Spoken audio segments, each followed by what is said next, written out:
In this lesson, I'll go through an overview of the App Components and APIs chapter. In this chapter, you'll learn how apps move through the phases of their life cycles and how to manage the basic flow of your app actions. The Android developer's website has some great sections on components and APIs as shown here, and we'll be referencing them, and you should use them to supplement the information we explore in this chapter. A link to this entry page is included here. This graphic shows the overall flow of how app components and APIs are bundled together to function on mobile devices.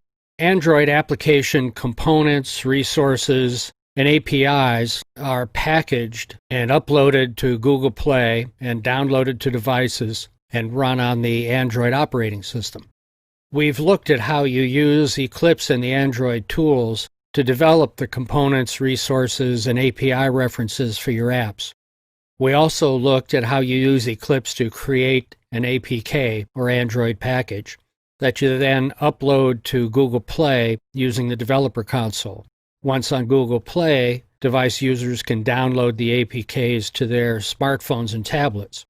Device suppliers have loaded smartphones and tablets with the Android operating system. Let's take a closer look at how this works on mobile devices.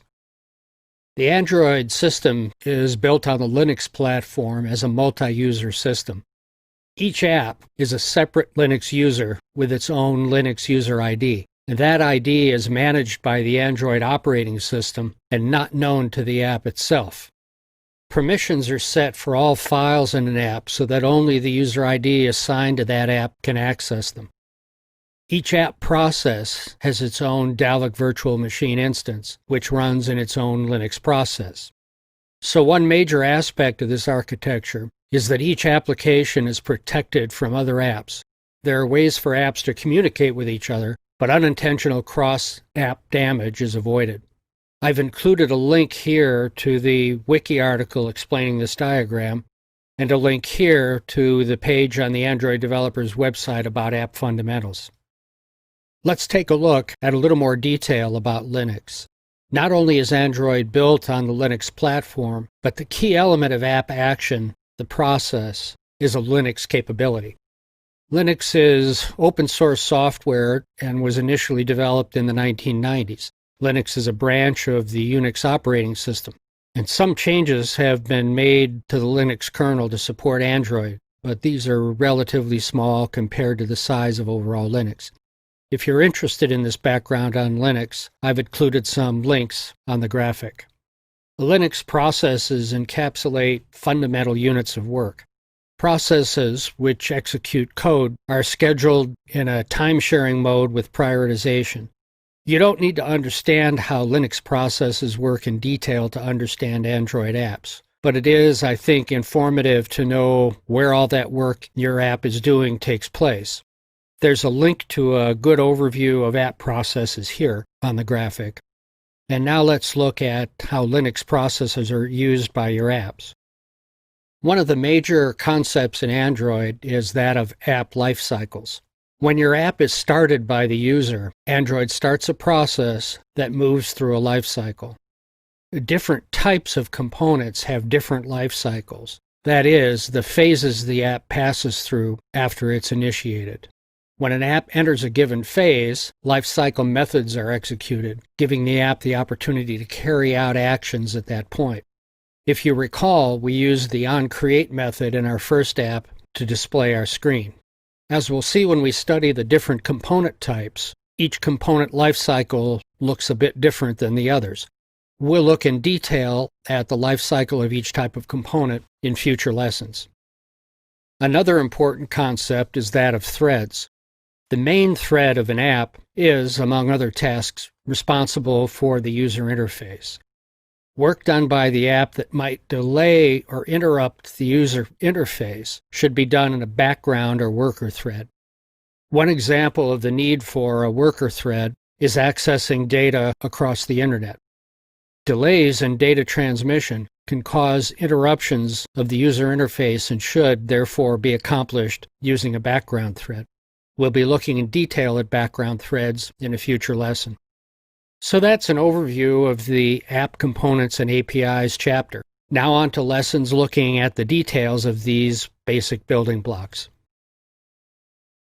In this lesson, you'll learn about the Android Activity Component. You'll learn about its life cycle and the important methods of the activity class. The Activities API is described on the developer's website in the API guides. It provides an overview, basic description, and detailed description. I suggest that after we finish this lesson, you take the time to read through the Activity API guide. To get to it, you can follow the link here. To start our understanding of activities, let's leverage the work we did on our first app. Recall that our class MainActivity extends the activity class. We use the onCreate lifecycle method to set the content of our display. And we also use the onCreate options menu method and getInflator method from the activity class to initialize our menu. To understand more about the activity class, we can look at the description of the class on the developer's website in the reference section. At the top of the page, we see links to detail sections, a hierarchy of class extensions, links to subclasses, and a class overview. Notice that an activity is described as a single focused thing that the user can do. Now let's click on the link to the web page here, and then click on the link to methods up at the top. And what I want to show you is the immense number of methods in the activity class. Way too many for us to go through one by one. So what we'll do in this lesson and lessons to come is cover key aspects of classes as needed for that lesson. You'll be learning how to research classes when you need to for more information. One key aspect of activities is the activity lifecycle. One way to understand this is to look at the activity lifecycle methods in relation to what you see on your device. This helps me remember the phases and methods of the lifecycle. What happens during the lifecycle is that the activity methods are executed at key points, and your application can add code to be processed at those points, just as we did in the first app. As your app progresses from being launched to running to partially visible to not visible to shut down, the lifecycle methods are executed. At the beginning, you see our onCreate method we used in our first app, which sets up then displays the screen. If the user navigates away from our app to another app, but our app is partially visible, the onPause method is executed. If our app becomes completely covered, the onStop method is executed.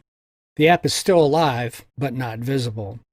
And finally, if the system needs resources being consumed by our app, the onDestroy method will be executed and our app will be shut down. If, while partially visible, the user navigates back to the app, the onResume method would be executed. And if our app is not visible, then the user navigates back to our app. The onRestart, onStart, and onResume methods will be executed. In the Android documentation, you'll often see diagrams like this one describing life cycles and other sequences. This is a diagram of the same activity life cycle we just looked at. It's in a bit different format and provides a bit more detail. Job interviewers will often ask about the activity life cycle.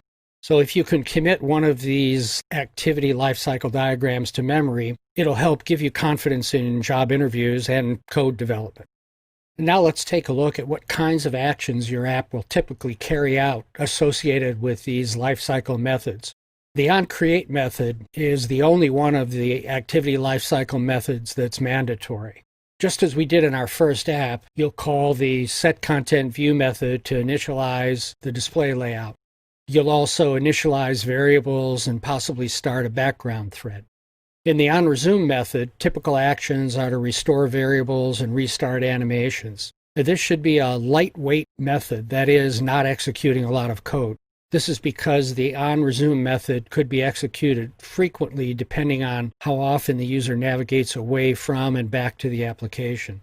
When the user navigates away from the app, the onPause method is invoked. In this method, typical actions are to commit changes, save variables and preferences, and stop animations. And the onPause method should also be lightweight code.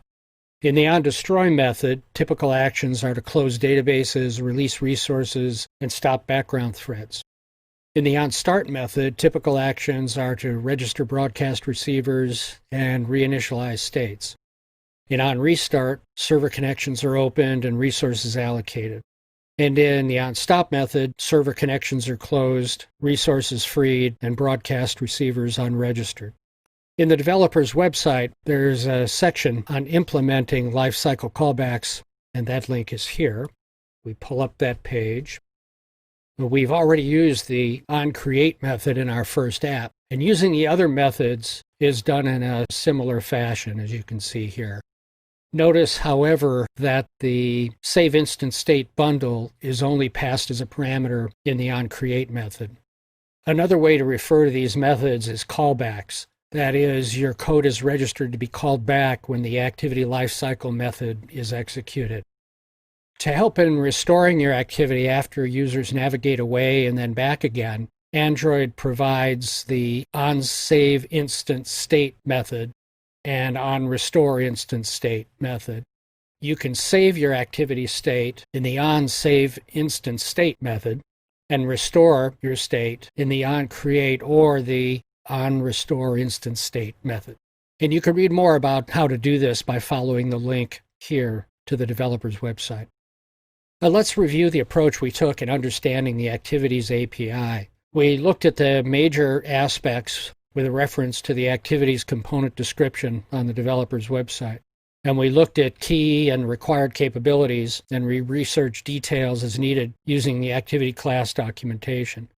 This is a pattern we'll repeat as we explore more Android capabilities, but we don't have the time in this course to examine every detail of every Android component, class, and method. In fact, this would be difficult to impossible to do in a course of any length. One purpose in this course is to show you how you can use the Android documentation to figure out what you need to know to address whatever challenges you face in your app development projects. So that's a look at Android activities, and they're the backbone of Android apps. We'll be looking at the other app components in coming lessons. In this lesson, you'll learn how to create a project from existing code. You'll learn how to use an Android wizard to copy the structure and code from an existing project and then make changes or refactor it to create a new project with a different name. We'll use our first app project as the original and create a new project called Add Activity Example. The Add Activity Example project has already been created in the working file sample workspace. If you'd like to use the steps we'll go over in this lesson to create your own new app within this workspace, just use a different name such as Add Activity Example 2. In this lesson, we'll be, as I point out here, taking a look under the hood. What I mean is that we'll be looking at some details that you might not normally pay much attention to, especially because you're using a software tool to generate code. You want to just drive the car, so to speak, and not care how everything is working to get you to your destination. But understanding these details is important. You need to know the details to handle the situations when everything doesn't go as planned. Google has tried to make their tools as foolproof as possible, but nothing is perfect, and from time to time things go wrong. So try to have the patience to follow through this look under the hood. You'll be glad you did.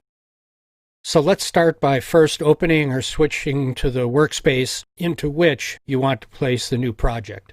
Then select the wizard capability by clicking on File, New, and Other. Then select Android Project from Existing Code and click Next. This will bring up the Import Projects window. First, use the Browse button to select the workspace from which you'll select the project to copy. In this case, you could use one from your own workspaces or the samples workspace provided in the working files for the course. Next, select the specific project within the workspace. We want to select the first app project. So check here and uncheck anything else. And finally, click Finish. And this will create a project using your main activity name as the project name, in this case, main activity. Now we want to rename the project and the package. This will be done in a few places. The project folder name within the source and gen folders, in the string values, and in the manifest. The project and package names don't have to be the same. Notice that they aren't here. So we have a project name, main activity, and a package name where the last qualifier is first app project.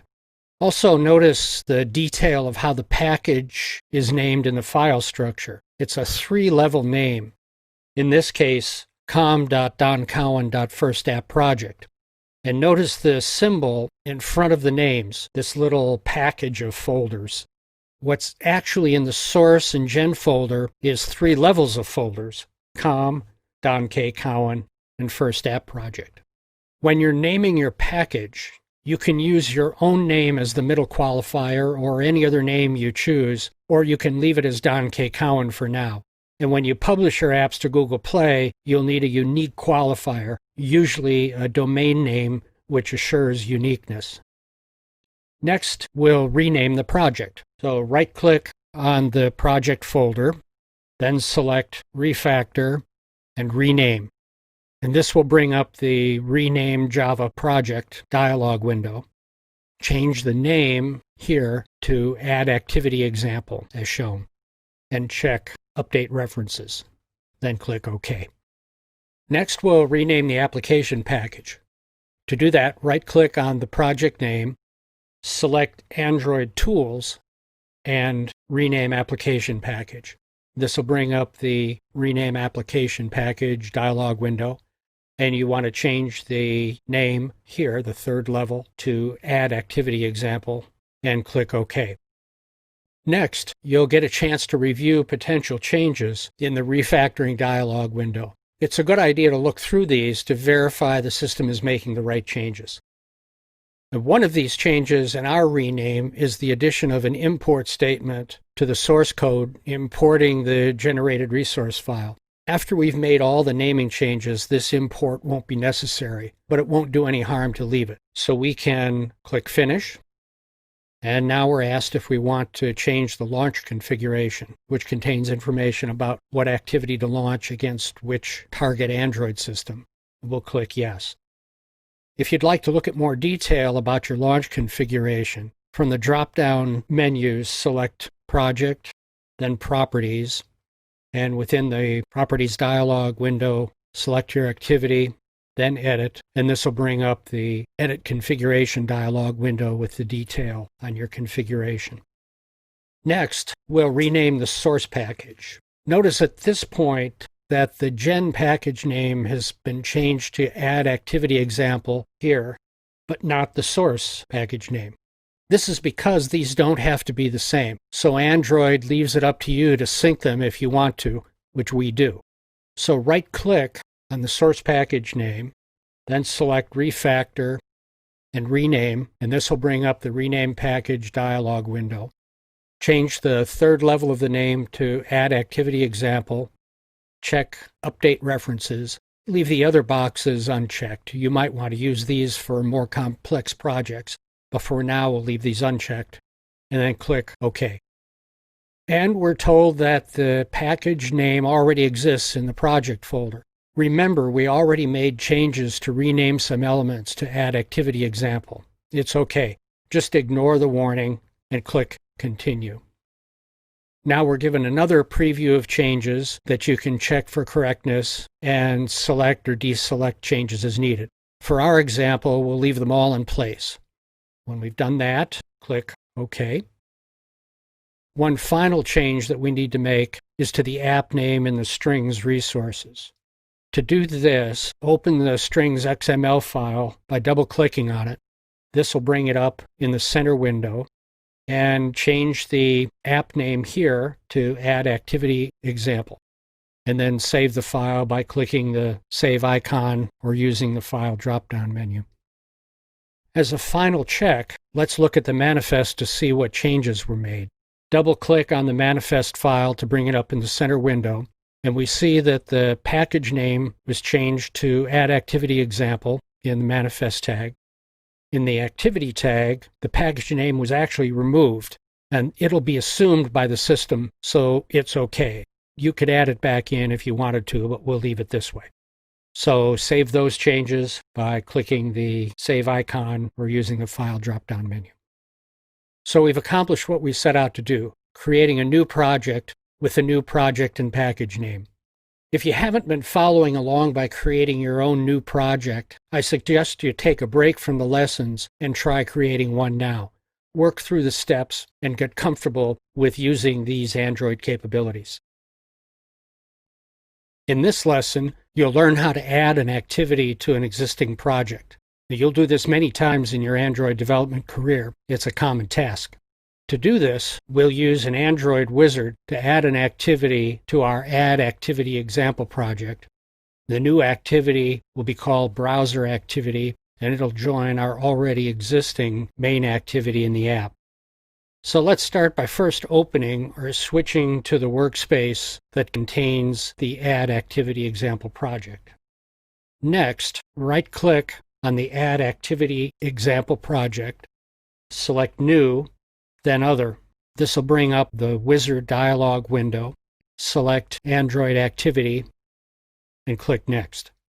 In the next window, Create Activity, we'll select a blank activity.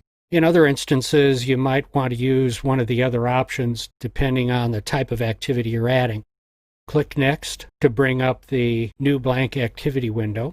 We'll select our Add Activity example project, then enter the browser activity name in the activity name field, and the system will fill in these two fields.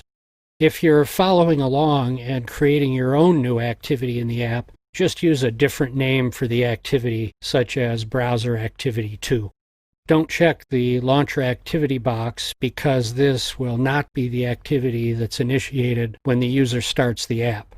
Leave the navigation type at None and click Finish. Now let's take a look at the activity that was added. So double-click the browser activity in the source folder here, and this will bring it up in the center window. And we see we have an onCreate method that sets the content for the new layout activity browser, now located in the layout folder. And there's also an onCreate options menu method, and this method uses the new menu item activity browser.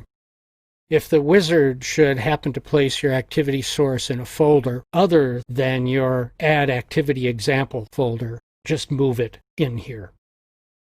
Now let's check the manifest file to see what's changed. So you would double-click on the manifest XML file, which will bring it up in the center window. And we see that an activity tag has been added for our new activity, Browser Activity. So to quickly review what we did, we've added a new activity, Browser Activity, to our Add Activity example project using the Android wizard. If you haven't been following along by creating your own new activity, I suggest you take a break from the lessons and try creating one now. Work through the steps and get comfortable with using these Android capabilities. In this lesson, you'll learn more about the Android manifest and its uses. This graphic shows a page from the Android developer's website API Guide section describing the manifest file. Remember, we created a manifest in our first app project, as shown here. Every application must have an Android manifest file with precisely that name, as we have in our first app. The manifest presents essential information about the app to the Android system. Now let's take a look at our first app manifest. It contains the package name, version IDs, SDK levels, application attributes, component information, in our case, our main activity, and filters. Now let's take a look at how the manifest is used in handling your applications. The manifest is used by the Android system in conjunction with application intents. And we'll look at intents in detail in a coming lesson. For now, it's enough to understand that intents are used to start application components. And there are two types of intents, explicit and implicit. Explicit intents identify specific components by name and are typically used to start other components within an application. Implicit intents provide a set of criteria for starting a component and are typically used to start components in other applications. That criteria includes information about actions, categories, and data. The Android system looks for components that match this criteria in a filtering process. For a given component, a pass-fail test is applied. If more than one component matches the criteria, Android offers the device user the option for selecting a component. For example, if a browser is being started, the user might have the Chrome and Firefox browsers on their device, and they'd be offered the opportunity to choose which one to use, and that browser would begin its life cycle on the device using the configuration supplied by the manifest. There are a large number of standard action types, a group for activities that are to be performed, and a group for broadcasts for actions that were performed. In other words, the standard activity actions are used by activities that want to start another different activity of the specified type. The broadcast actions are used to broadcast the fact that an action of the type specified has taken place. Other activities might start up in reaction to the broadcast, or they might not, depending on the configuration on the user device. The most important and frequently used actions are the main action to start up a component as the initial activity of a task, and edit to display data for user editing. We use the main action in our first app, as shown here. A category is a string containing additional information about the kind of component that should handle the intent. Any number of category descriptions can be placed in an intent object. A very common category is the launcher, which we used in our first app, specifying that the activity will be the initial activity of a task. This graphic lists all the manifest XML tags with a link to the Android developer's website for each one. We've covered a number of them already, and we'll look at more in coming lessons. So that's an overview of the manifest, and we'll learn more about the manifest in future lessons as we see how it's used in different types of applications. In this lesson, you'll learn how intents are used to start components. As shown in this page from the developer's website, an intent is an object which is used in this case as an abstract description of an operation to be performed. It can be used with start activity to launch an activity, broadcast intent to fire up any interested broadcast receivers, and start service or bind service to communicate with a background service. In this lesson, we'll look at an app example that uses an explicit intent and an implicit intent. The explicit intent will start a specific activity within our app, and the implicit intent will start a browser app that fits the filter of our intent information. If there were no browsers loaded on our device, there would be no response to the intent. And this is why they're called intents and not something more certain like starters. There's an intent that something should happen, but it might not if no components meet the filtering criteria. There are two primary pieces of information used for an intent: action and data.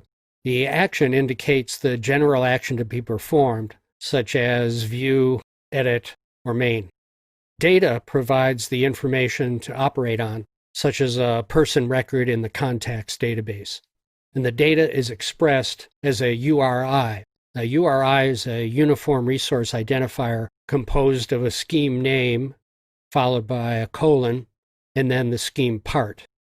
An example is http://www.google.com to specify a web address. A few other examples of action and data pairs are shown in this graphic, such as an action view with a contact information URI, as shown here. And we'll see how this information is used in an example later in this lesson. There's other information that can be included in an intent as shown in this graphic: category, type, component, and extras. And this information is shown here on this graphic, is taken from the developer's website at the link shown here. We'll explore these intent information types as needed in future lessons. For now, we'll focus on the basics. To demonstrate intents, we're going to create a new project called Intents Example from our existing project, Add Activity Example. Now, you should already know how to do this from our lesson on creating a new project from existing code. The Intents Example project is also included in the working file sample workspace. So you can either use the pre-made project or make one for yourself as practice. If you create it in the working file samples workspace, just use a different name, such as Intents Example 2. If you're going to create one for yourself, please pause the lesson now and do that. When you're done, return here. Welcome back. You should now have a project like the one shown here on the right. If you used the existing project from the working files workspace samples, it will already have some new code added to demonstrate intents. In the main activity, there's code as shown here in this green box. If you're using your own new project, add the code as shown here. What this code will do is start the browser activity within the project. Let's take a very close look at these two statements. The first statement creates a new intent object. On the left of the equal sign is a declaration for our new intent object we're calling browser intent. On the right of the equal sign is the code that actually creates the new object. It uses the intent class with a method signature to create an intent for a specific component. And this signature has two parameters. The first is the context of the activity, which is designated as this, which is the context for the current activity.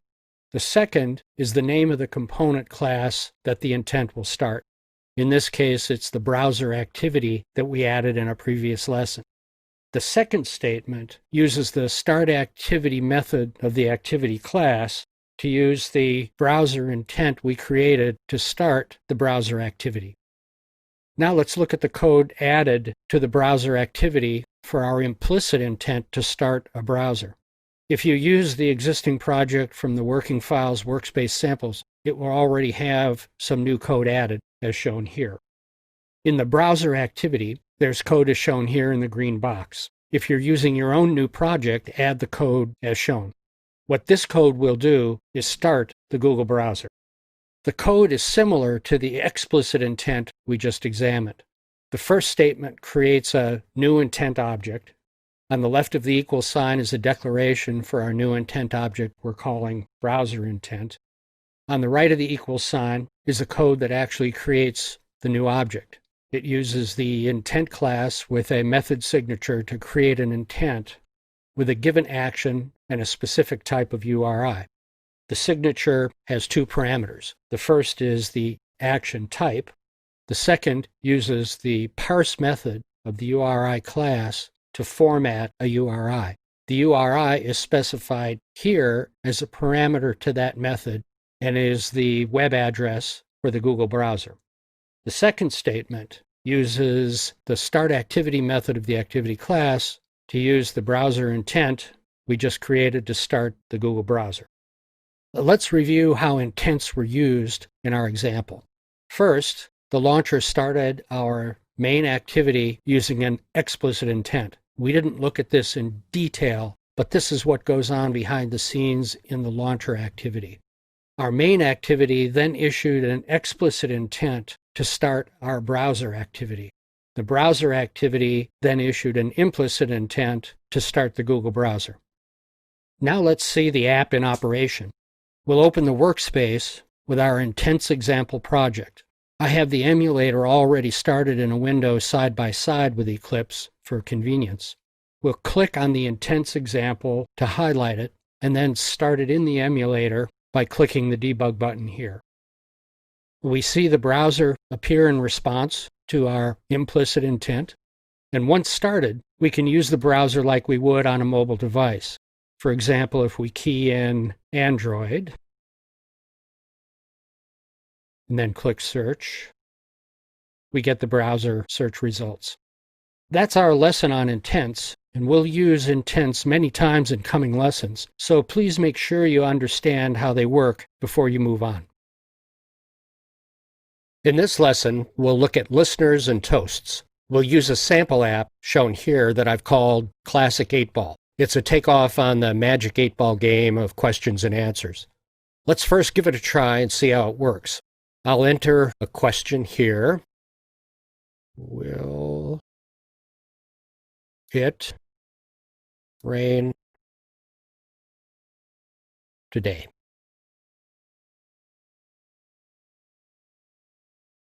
And click Get Answer. And we see the display below what's termed toast. And the toasts don't appear for very long. I can click it again and get a different answer. As you can see, I've set up Eclipse with the listener toast app files showing side by side with the emulator. It's a convenient way to demonstrate and debug code. So let's take a look at the code for the app. Now we're getting into examples that involve a bit too much code for you to add in yourself during a lesson. So all the code needed is included in the app in the working files sample workspace. I suggest what you do is watch this lesson and then, if you like, go back and open the app yourself in Eclipse. Let's first look at the XML code for some of the app resources, starting with the strings XML. Now I've opened a number of our files in the center window, so let's expand that. And we're starting with strings, so we'll open that file. We see that we've defined strings for the app name, the Get Answer button, the hint for entering a question, and the header displaying the title Classic 8-Ball. Now let's look at the dimensions. Here we see we've defined density independent pixels, or DIPs, dimensions for the header, the question text, the header height, and button size. And in styles, we've defined our layout themes. Now let's move on to the main XML. We're going to look in detail at the user interface in coming lessons, so for now we'll just go over the basics for our app quickly. We're using a linear layout in which the fields are defined in a sequential manner. This is a common type of layout and allows the content of the display to be resized for various screen sizes, as indicated by the fill parent attributes shown here. And it's using vertical sequencing of the fields. This first view provides a spacing of 30 DIP between the top of the display and our header, which is in the next field. The wrap content parameter indicates that the field dimensions should enclose the content. In this case, there isn't any content, so the width is 0. The header is in a text view tag that displays the classic 8-ball text we see here. The dimensions for height and text size are defined in the dimensions XML file. The width wraps the content and it's centered, as shown here. The edit text tag defines the field holding the question from the user, as we have here. An edit text field captures user input and makes it available for manipulation by the app Java code using the ID defined here, or in our case, question. What you see happening in the display as we enter text, such as changing today to tomorrow, is all done by the Android system. It automatically captures the text. The width is defined as wrapping the content. So if we enter more text, for example, just some dots, you see the width increasing. And the height also wraps the content. The field is centered horizontally. The hint text is defined by the string we looked at in the strings XML file, and the size is determined by the dimension we looked at in the dimensions XML file. This next tag, this next view field, is another spacing field of 10 DIP. And this last tag is for the button.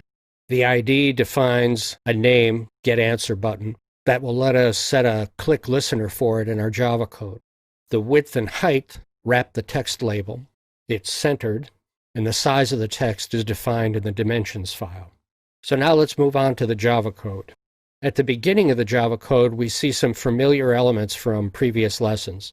The package name, imports, the class extending activity, the onCreate method, override and setting the content of the display with a reference to our main XML file. Notice up in the imports, the inclusion of the onClick listener, button, and toast classes that we'll be using in our code. Now let's look at the sequence of statements that sets up the click listener for our getAnswer button. It's in these 4 lines here, and let's look at them in detail in a graphic. I realize that this graphic is pretty busy. I've done it this way because I think it's useful to see all the pieces of the puzzle in one page so you can see the relationships between all the elements. A listener is code that's executed when a particular action takes place. In this case, a button click. So let's tear it down piece by piece. First, look at the commented code groups. The first is code to declare a button variable corresponding to the getAnswer button on the display screen. Now let's skip down to the 3rd and 4th statements. They define an onClick listener object containing callback code that will be executed when it's invoked. The middle statement links the getAnswer button with the getAnswer listener object. This sequence of statements is a very common grouping, and you'll use these many, many times in your app code. So let's go back up to the first statement and look at the details. Button declares getAnswer as a button object. It then sets that object equal to the button on our display. It uses the findViewById method to locate the ID of the getAnswer button in our XML layout file. It then uses casting with the object type in parentheses to declare the type of object returned by the findViewById as a button. Casting prevents a compile time error due to object type differences when we assign one to the other. We're essentially promising the compiler that the objects will be consistent. In the next statement, we use the setOnClickListener method of the button class to set getAnswerListener as a listener associated with the getAnswer button. In the next statement, we declare getAnswerListener as an onClickListener object type and then assign it to the new onClickListener object with the callback code that will be invoked when the button is clicked. The first statement of the callback code is the onClick method with the view v as a parameter specifying the view that's been clicked. In the body of the onClick method is the code that will be executed to respond to the click and display the toast with the answer. And now let's look at the code that will generate the answer. First, we create a random number generator object, toastGen. We then use the nextInt method to generate a random number between 0 and 19 and assign it to the variable toastNum. Now, we're relying on the computer gods to generate the right number for our answer. We increment toastNum by 1 so that we have a number between 1 and 20, which we'll need for the switch function below. We create a text variable to hold our answer and then use the switch to retrieve a string from our strings XML file. And now we move on to toasting our answer in this sequence of 4 statements. And let's look at each of these in detail. A toast is a display on top of the application display created by the setContentView method. A toast message appears for only relatively brief periods of time.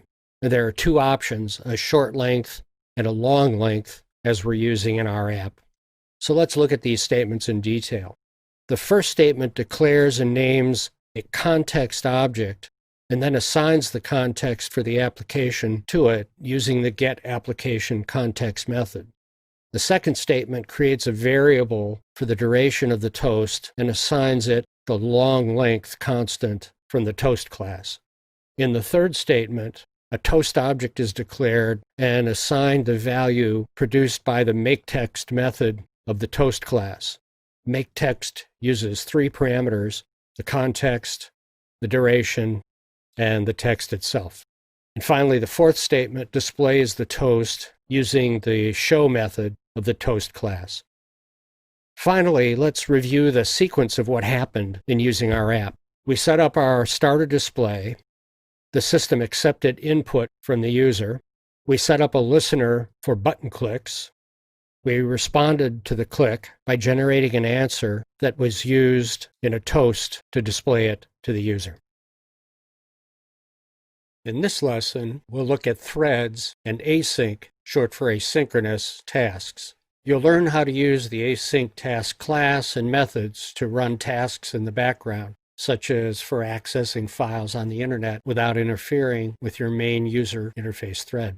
We'll use a sample app shown here that I've called background task. It's included in the working files samples workspace. I suggest you watch this lesson first, then open the app yourself and run it in the emulator as I'm showing here. The sample app runs a task in the background using the Android async task class, which was created to make handling background threads easier. So let's see how it works. If we click the Start Task button, we'll see a few things happening. First, we see a message that the main thread is running. Second, we see the background task operating, showing the progress bar. And finally, that the background task is completed. A number of things happen pretty quickly, so let's take a look at a couple of graphics to review what took place. Then we'll come back to look at the app code in detail. First, recall this graphic we looked at in an earlier lesson about app threads. When an app starts, it's fired up in a Linux process in the main or user interface thread.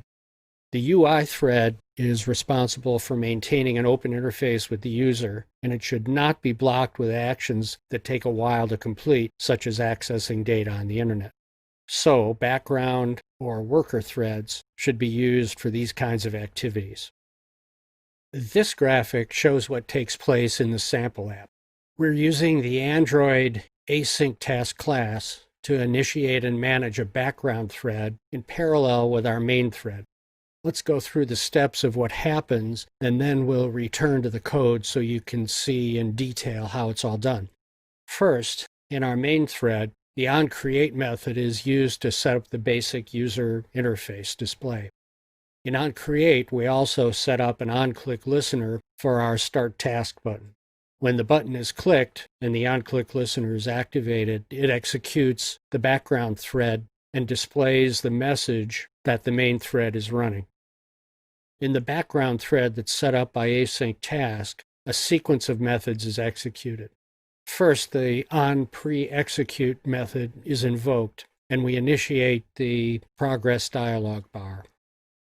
Next, in the doInBackground method, we do our background work. In this example, the app is simply looping through a sequence of thread sleep methods, where in a real app you'd be accessing the internet or doing some other type of heavy-duty work.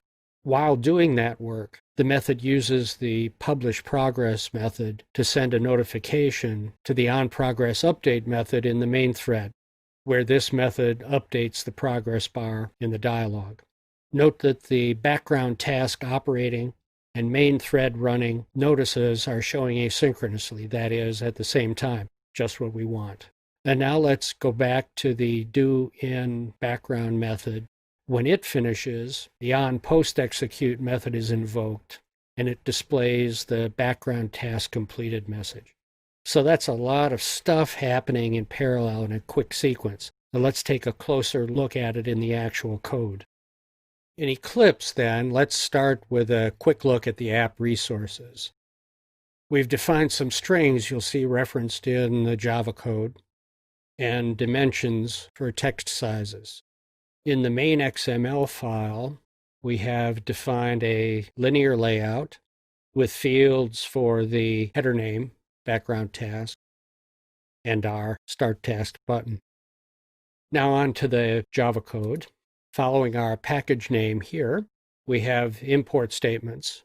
And notice we've included one for async task and progress dialog. We've called our main activity async task main. And the first thing we do is declare a couple of variables we'll be using. One for the progress dialog, and another is a variable for the incrementing we'll be doing of the progress dialog. Next, we declare the onCreate method and the standard setContentView to display our main layout here. Next is the button and onClick listener declarations for our Start Task button. I've gone over these statements quickly because we've covered them in previous lessons. Now let's look inside our onClick listener callback code. This is the code that's executed when the button is clicked. First, we get the context of the application and assign it to the variable context. Next, we create a progress dialog object that will be used to generate the progress bar in the display. We create a background task object using the background task class we'll define below. Next, we execute the background task followed by toasting the message that the main thread is running. Let me run the app again so that you can see that happening. And you see the main thread running message down below. Now on to looking at our background task class and methods. The first method overrides the onPreExecute method. Here we set the progress bar in the display. We set it as cancelable, set the message content, set the style as horizontal, set the initial progress at 0, the maximum progress at 100, and finally cause it to show in the display. I'll run the app again to show you we set up the initial values of this display here. Next is the doInBackground method that does the real background work. In this example, we're just doing a series of sleep methods on the thread. In the real app, you'd be doing things like retrieving data from the internet. Now, during this execution, we do a couple of other things. One is publishing progress using our progress increment. This method triggers a call to the onProgressUpdate method below that we'll look at in a minute. In the doInBackground method, we also check to see if the task has been canceled. And if it has, we break out of our work loop. And we're not doing a cancel on our little demo app, but if you wanted to use one, you'd use the cancel method. Finally, we return the string defined by background task completed in the strings XML file. The next method is the onProgressUpdate method that's invoked when the publishProgress method is executed. Now, this method is separate from the publishProgress method and run in the main thread so that you can interface with the main display if you want to. In this method, what we're doing is incrementing the progress bar by the value of our variable progress increment. In the last method, onPostExecute, we're dismissing the progress bar and toasting the message that was returned as a result from the doInBackground method. So let me run the app one last time, and you can see the progress bar moving, and it'll finally be dismissed. There it goes, and the completion message showing. So in this lesson, we've covered the basics of threads and background tasks. We'll look at more about threads in coming lessons. There's also a good section on the developer's website shown here about processes and threads that you can consult for more information. It has a lot of good information, and it has a link to the async task page, which has additional information about the async task. In this lesson, we'll look at services, one of the 4 Android component types. Services perform long-running operations in the background that do not have a user interface. This is a page from the developer's website on services. You can reach it through this link on the graphic here. In this lesson, you'll see a service in action and learn the concepts you'll need to develop a service component. The reason we're doing a concepts lesson on services before we examine actual code is that there are quite a few classes and methods used to get a service fired up and running. With graphics explaining the concepts side by side with code, you should be better able to understand the code than if you just looked at the code by itself. But before we study the concepts, let's see an actual service app in action using Eclipse in the emulator. We'll use a sample app, shown here, to demonstrate a service. The app is included in the working file samples workspace. I suggest you watch this lesson first, then open the app yourself and run it in the emulator as I'm showing here. We'll be studying the code in a separate lesson. And the name of the app, as you can see here, is Service Example. This screen is the display for an activity that we'll use to start and stop the service. I'm calling this screen and this activity Service Interface. We see the message below the buttons created by the Service Interface activity that the service isn't currently running. If I click Start Service, we see a toast that the service has started, and then the message Service Running. If I click Stop Service, we see the toast Service Stopped, and the message Service Not Running. Now we'll look at the concepts behind the service, beginning with the objects used to implement a service. This graphic shows the objects used to implement a service divided into two groups, those used by the service interface and those used by what I've termed service execution, which is the actual service component. The service interface is an activity component using objects we're already familiar with. We've used these in previous lessons. We use the setContentView method to create our initial screen display. We use the FindViewById method to reference the buttons in our screen layout XML. We use onClick listeners and the onClick method to execute code when the buttons are clicked. We use explicit intents to start and stop other components, in this case, our service component. And we've learned how these methods are executed in a thread within a Linux process. So this service interface is a nice little review of some of the key capabilities we've learned so far. In the service execution group are the objects that are really new to this lesson, although we have previously looked at threads. The purpose of all the service objects is to manage the execution of your app-specific service tasks, in which you might do something like access the internet. So one way to look at all these other objects is that they're overhead to make your app-specific tasks happen when, in our sample case, the Start button is clicked. So here's how it works. The main class and object type is service. In the sample app, I've called it service execution, and it's the object referenced in the Start Service and Stop Service methods used in the interface activity. Within the service, the main objects are the handler and looper. They work as a team to manage the actions of the service, the thread, message queue, and messages. The Android system uses messages as a mechanism to trigger service starting and stopping.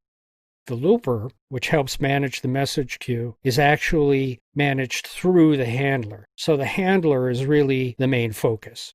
In the code, you'll see that we'll be referencing the looper object, but its real work will be managed by the handler. The handler and looper provide the capability to run multiple tasks on a single service thread. They use these classes and methods, they're listed here, which we'll see in action in the actual code. Note that it's the handle message method that will hold the code for our app-specific service tasks. So the name is a bit of a misdirection, but this is the name that was chosen, and it refers to the fact that it's the message that's triggering the execution of your service code. We'll also use the handler to create and manage a service execution thread, separate from our service interface thread here. As you recall, threads are run in a Linux process. The handler will use a message queue to order, keep messages in an order, which are used to initiate service actions. Now on to looking at the sequencing of execution of these object methods.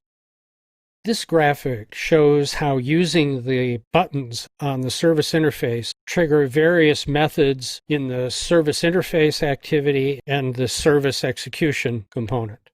The graphic shows the highlights to give you the big picture of how it all fits together. We'll be studying all the details in the lesson on service code coming up. The service interface and its thread control the user interface, displaying the text and buttons. And the service execution component and its thread run in the actual background service. First, when the service interface is started, it uses the onCreate method to display the user interface we see with text and buttons. It also sets up onClick listeners here and here for the start and stop buttons. When the start button is clicked, the onClick listener does a couple of things. First, it starts the service, which causes the onCreate and onStart command methods in the service to be invoked. Note that this is the onCreate method for the service, which is not the same as the onCreate method for the interface here. The onCreate method in service execution is invoked the first time the service is started. It sets up a service handler with its handle message method. The onStart method toasts service started. A message is then sent to the service, which is processed by handle message, which toasts the service message text. And note that even though the service can't use the user interface of the app directly, it can toast above the user interface as we saw in the lesson on toasts. And finally, the onClick listener displays the text service running on the user interface. When the Stop Service button is clicked, its onClick listener is activated, and it displays the text service not running, and it uses the Stop Service method to stop the service, at which point the onDestroy method in the service is invoked, which toasts service stopped. So that's our overview of the concepts behind Android services. In the lesson on services code, you'll learn how to program these capabilities in Java and XML. In this lesson, you'll learn how to code an Android service, including the interface to the service component and the service component itself. We'll use a sample app as shown here, it's called Service Example, to demonstrate the service. The app is included in the Working File Samples workspace. I suggest you watch this lesson first, then open the app yourself and run it in the emulator as I'm showing here. I also suggest you print the graphics from the services concepts lesson to have them to refer to as we explore the services code. It's easy to get lost in the details of the code, and the graphics will help you understand how all the pieces fit together. So in Eclipse, let's first look at some of the resources. Let's maximize this, and let's take a look at strings. In the strings XML file, we've defined the text you'll see in the display. In the dimensions XML file, we have sizes for the text. Restore this. Down here, double-click on the layout. In the main layout XML, we have a linear layout for our screen display with a field for the header, the buttons, and the text at the bottom here. In the manifest, notice the declaration for a service down here that uses the service tag and the name of the class that will be executed. Now on to the Java code itself. First, we'll look at the service interface. Before we do this, let me just run the app real quickly so you can see again how it works. When we click Start Service, we get a toast of service started and the message service running, and then the toast service message that's being generated by the service itself. And if we click Stop Service, we get the toast that the service is stopped and the message service not running.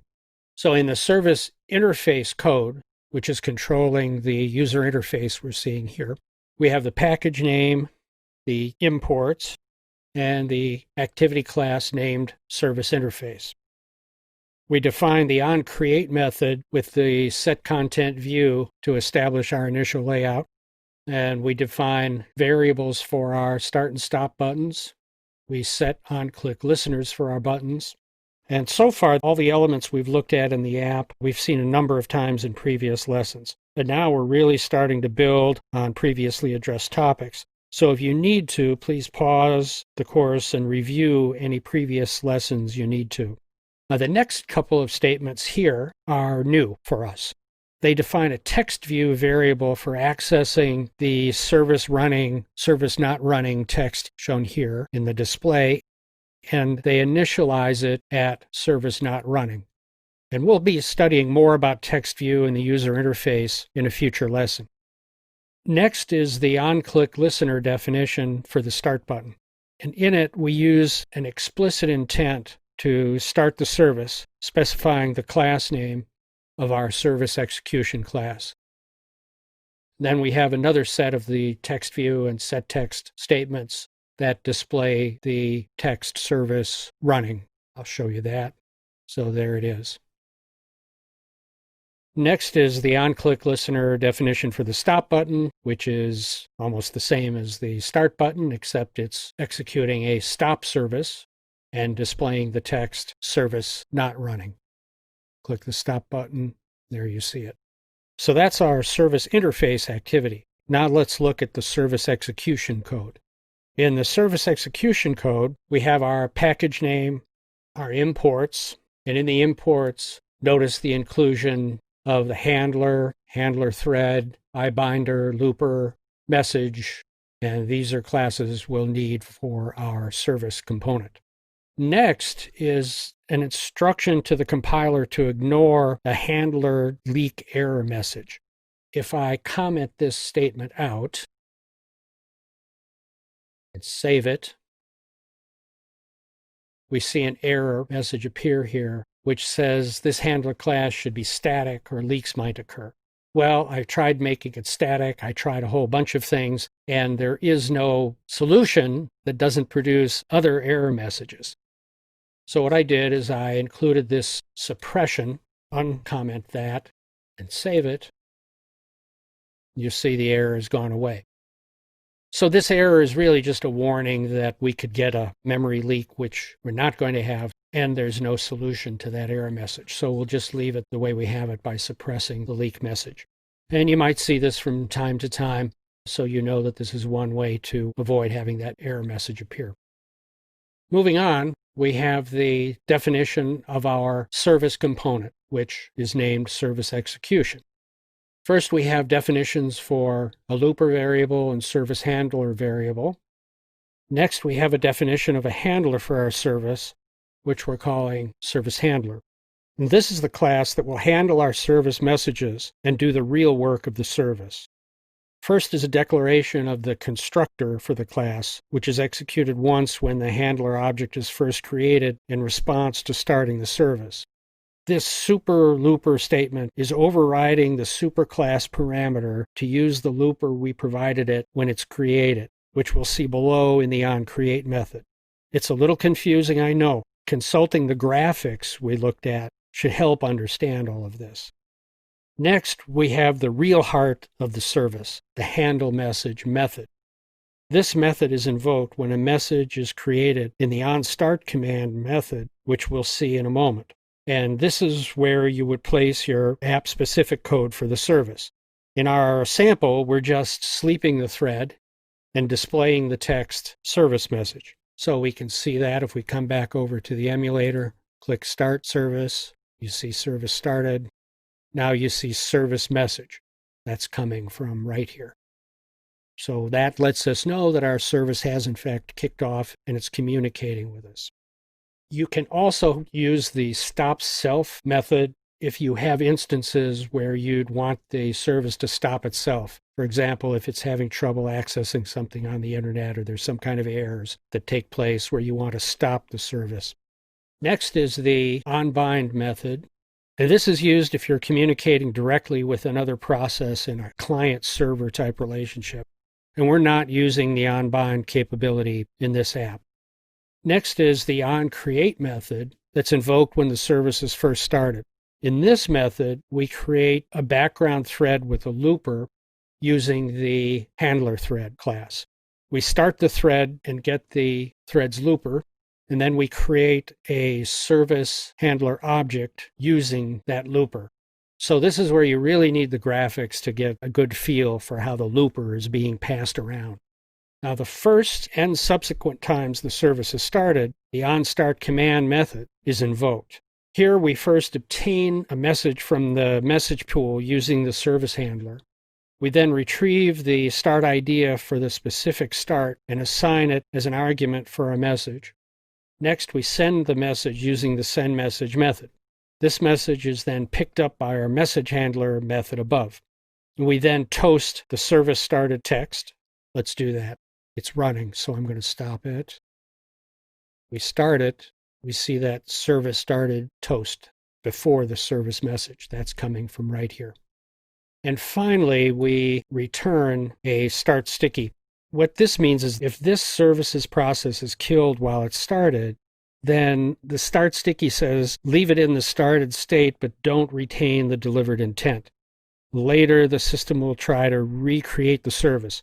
Because it's in the started state, it will guarantee to call onStart command after creating the new service instance. That's very difficult to absorb, so you might want to research start sticky yourself to find out more about it. The final method that we've set up is onDestroy, And this is invoked when the service is stopped via a call to the stop service method. And what we're doing here is simply toasting service stopped. So if we go back over to the emulator and we click stop service, we see the service stopped toast appear. So that's it. If you were able to understand and absorb all that in the few minutes it took us to go through this lesson, you're one very efficient learner. What you might want to do is fire up Eclipse with the sample app and go through the code again while looking at the graphics. I think you'll be able to see how all the pieces fit together. In this lesson, you'll learn concepts behind content providers and see a sample application that uses a content provider, Notepad, in action. This is one of a series of lessons on content providers. In the Eclipse Package Explorer, we see the app source and resources and manifest file. I've opened the Notepad app in Eclipse and set it to run on Android 4.2. You can open Notepad in the working file sample workspace or create it from the Android sample apps using a wizard as we saw in the lesson on using Android wizards. So let's see how the app works. The display you see here is the one presented when the app is started. It lists the notes already stored in the app database. I've added a starter item, milk.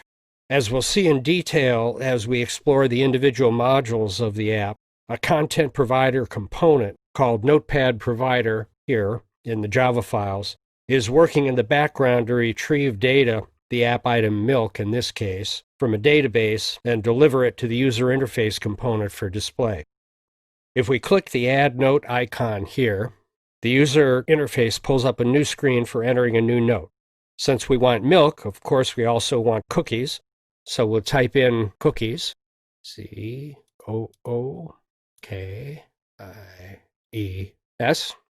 We remove the keyboard and click Save. The item is passed through to the content provider, which adds it to the database, and the user interface adds it to the list displayed here. So that's the basics of what's going on in the app. Now we'll look in a little more detail at what's taking place within the app. But before we do, a general comment about the material in the content provider lessons. There are some intricate relationships between the various pieces of a content provider implementation, and I've worked to make this, as well as all the other lessons, as easy to understand as possible. However, at times, a graphic might contain more information than you can absorb in the time it takes me to talk through it. And when that happens, I suggest you pause the playback and give yourself enough time to study the graphic and let the concepts really sink in. So now on to the details. This graphic shows how app functions relate to the screens we saw in our demo of the app. Let's first look at the layout of the modules in the app. I've divided the modules into two groups. The content user group running in its thread, and the content manager group, which is running in its own optional thread. Because accessing data can take some time to complete, it's a good idea to run the content manager operations in a separate thread, like we saw in the lesson on threads and async tasks. The Notepad sample app doesn't use a separate thread in order to keep the app as simple as possible, but it's a good practice in a real-world app to use a separate background thread for content management. Within these two groups, there are some subgroups. The first are the functions in light blue. These focus on the user interface, including our screen displays. We've already had some lessons touching on the user interface, so you should be able to understand the basics of what the app is doing to display our data.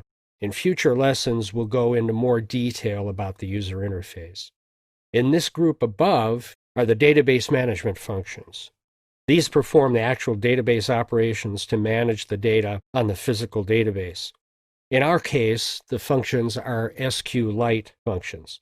And there are separate lessons in this course on database functions, so we won't focus on those in this series on content providers. Finally, the group outlined in orange is the group we'll be focusing on. This is where the action takes place with the content provider. It's subdivided into three subpieces: the content interface, data subset, and the content provider itself. The content interface is code that takes information from the user interface and assembles it for use by the content provider. To do this, it uses objects shown in the data subset block: content resolver, URI, cursor, and content values.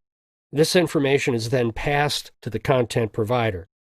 The content provider is responsible for the code that invokes database functions, using, in this case, our SQLite functions.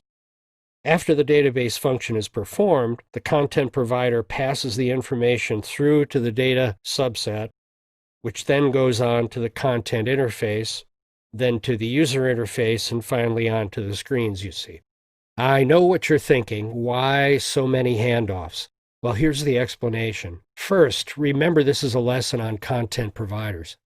The very nature of a content provider adds one of the levels of separation. A content provider can provide data across apps. This means that there must be a separation between the content interface and the content provider.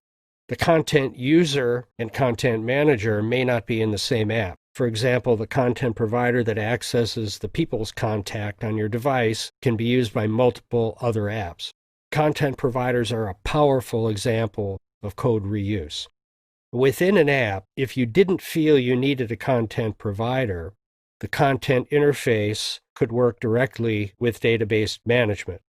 One reason for this separation is so that you can implement a background thread to prevent long-running operations from interfering with the user interface.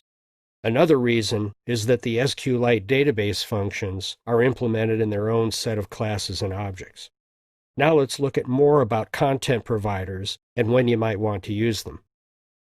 Content providers are one of the 4 basic Android component types. As explained on the Android website, content providers present data to external applications as one or more tables that are similar to the tables found in relational databases. So if we look down at their little sample, each row represents an instance of some type of data. In this example, a dictionary word. Columns represent information about that entry, such as frequency. And we'll learn much more about this method of organization in coming lessons. Google suggests 3 main reasons for using a content provider. The first is to share data with other apps, such as the people contacts I mentioned. The second is to provide custom search suggestions. And you've probably seen this kind of thing when you're typing in a search and you get a list of potential search terms as you type. There's a link below here to more information on custom search on the Android website. And the third reason is when you want to cut and paste complex data for files from your app to other apps. There's also a link below for more information on copy and paste on the Android website. In this course, we won't be addressing custom search or copy and paste functions. The explanations on the website are fairly extensive if you need to implement these functions. So that's an overview of content provider concepts and a first look at a content provider app. And we'll dig into much more detail on content providers in the next few lessons. In this lesson, you'll learn more about the classes and objects used to implement a content provider. We'll focus on the content interface, data subset, and content provider function blocks shown in our conceptual diagram discussed in the previous lesson. In lessons on user interface and database management, we'll return to this app to further explore those functions in more detail. So let's look at an expanded view of these 3 blocks. This graphic explores more detail about our 3 groups: content interface, data subset, and content provider.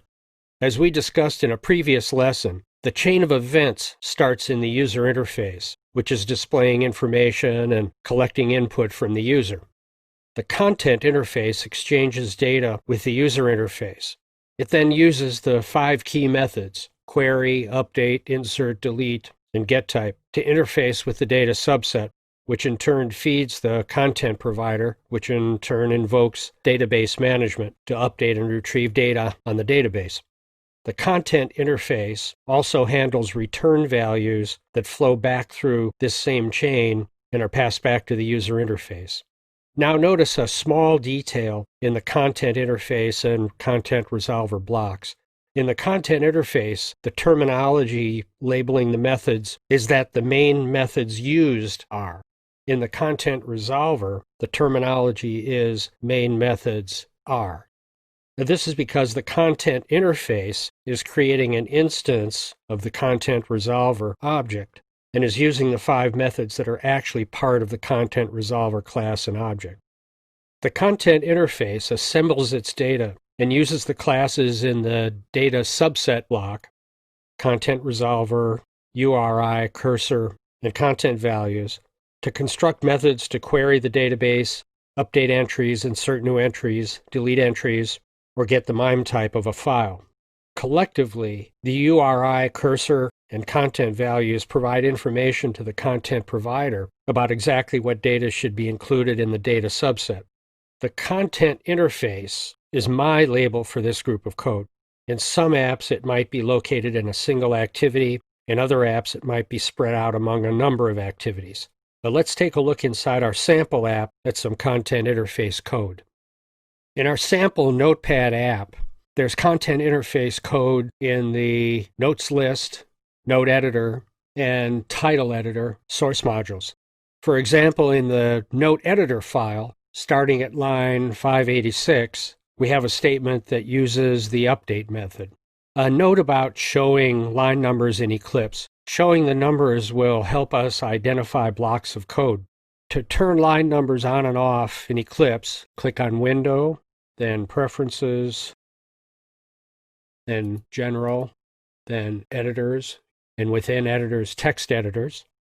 And within Text Editor, toggle this switch here, Show Line Numbers, and click OK. And now back to our code. It's a sequence involving 2 methods. The first is the getContentResolver method that returns a ContentResolver instance for your application's package. The second is the update method in the ContentResolver, and it uses 4 parameters. The first is a URI indicating the record to update. The second is a content values variable indicating the column names and values to apply. And the third and fourth that would indicate a selection criteria, but they're left null because the URI specifies a single record in this case.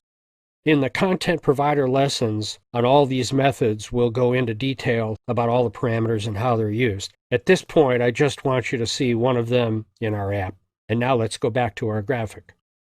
Notice how the group of 5 methods, query, update, insert, delete, and getType, are repeated in the content interface, content resolver, and content provider. And notice also that the names content resolver and content provider are single names with no spaces between the words, indicating that they're class names. Content interface is not a class. It uses the 5 methods by getting a content resolver object and using its methods, as we saw in the code sample we just looked at. As I said, we'll go into detail in a coming content provider lesson on the details of the 5 methods, their parameters, and how they're used. For now, we'll focus on how all the pieces fit together. The big picture is important. Because we're dealing with multiple occurrences of the 5 methods, it's very easy to get confused about what's going on, so stick with me. And let's look at a bit more detail about the URI, cursor, and content values. Together, the URI, cursor, and content values provide a data specification that details where the data is located. The URI indicates a data subset to be operated on. The cursor tracks and provides the row number, and content values provide a column number and value. So together they provide a triangulation for the methods to locate and work with data. There are upcoming content provider lessons with more details on these elements. Now back to our main graphic. Now let's move on to the content provider. The content provider does double duty. It manages the interface with the content resolver and also manages the interface with data access to update and retrieve data. On the resolver side, I'm calling this provider access. On the data side, I'm calling it data access. On the resolver side, provider access, when one of the 5 methods is executed by the content interface, the corresponding method in the content provider is invoked. The method in the content provider contains code that overrides the method in the content resolver, which is executing the corresponding method to access data. It's a bit confusing, I know. We'll get into the code to see how all this works in a coming content provider lesson. For now, just absorb the concept that the string of methods with the same name are used to cause action on the data, all the way over here in the database, when the corresponding method is executed all the way over here in the content interface. But once you understand all the details, you'll see it's actually a pretty slick way to create a chain of similar events across multiple activities. Another detail to notice in this graphic is the inclusion of file management along with database management. Content providers can be used to transfer whole files as well as data from a database. But we won't be covering this capability in this course, and you can find out more about it on the developer's website. Notice also that there's one method included in the content provider that you don't see in the content interface or content resolver. It's the onCreate method. And we'll cover this method along with all the others in a coming content provider lesson. So that's our lesson on content provider classes and objects. Before moving on to deeper detail about content providers in coming lessons, please take the time to make sure you've absorbed this overview of classes and objects. You might also want to print out the graphics for this lesson to have them handy during the next content provider lessons. In this lesson, you'll learn about URIs, or Uniform Resource Identifiers, and how they're used in content providers. URIs are also used in other types of Android applications, so understanding them will help you with more than just content providers. As you recall, URIs are one of the objects used to specify aspects of our content provider data. The URI identifies a data subset to be used for data operations. The URI format is a standard maintained by the W3C, or World Wide Web Consortium. A URI is made up of a scheme identifier, followed by a colon, followed by a scheme-specific part that's custom designed for each individual scheme. A few examples are shown here: the HTTP scheme for web addresses, the FTP scheme for file transfers, the resource name scheme used for such data as ISBN book numbers, and finally, a content scheme for Android content providers. I've included links to Wikipedia articles on the URI and URI schemes if you'd like to explore more detail about general URI topics. And now let's focus on the content scheme specifically. The content provider URI scheme specific part is divided into three subparts: the authority, path, and ID, which identifies a specific data subset. To explain these components, I've included some sample code that can be used to assemble the parts into a URI string that can be included in the methods using URIs as parameters. Those are the query, insert, update, delete, and get type methods. And now let's look at the individual pieces. In the example, the scheme string constant is scheme and is defined as content : // and it's identified indirectly using a constant in the content resolver class scheme.content. The authority string constant is authority, and it's the controlling identifier for access, and it's defined as com.google.provider.notepad, and it's used as the gatekeeper for protecting access to data. The path string constant is path note ID. Path is used to identify an individual group of data. There can be 0, 1, or multiple path elements. In our example, it's set to /notes. The ID string constant, sample ID, is set to /4. It specifies a specific row in the data subset, and it's an optional element. So putting all of this together would produce the string shown here: content com.google.provider.notepad/notes/4. And this example uses the parse method of the URI class to do the assembling. This method uses the parameters provided to create a URI. So it takes our scheme, authority, path note ID, sample ID to create this string. Now let's take a look at the code in our Notepad app to see how it defines URIs. The URIs in the Notepad app are defined in a class named Notepad, and it's shown here in Eclipse. Let's expand that window. First is the declaration of the package name.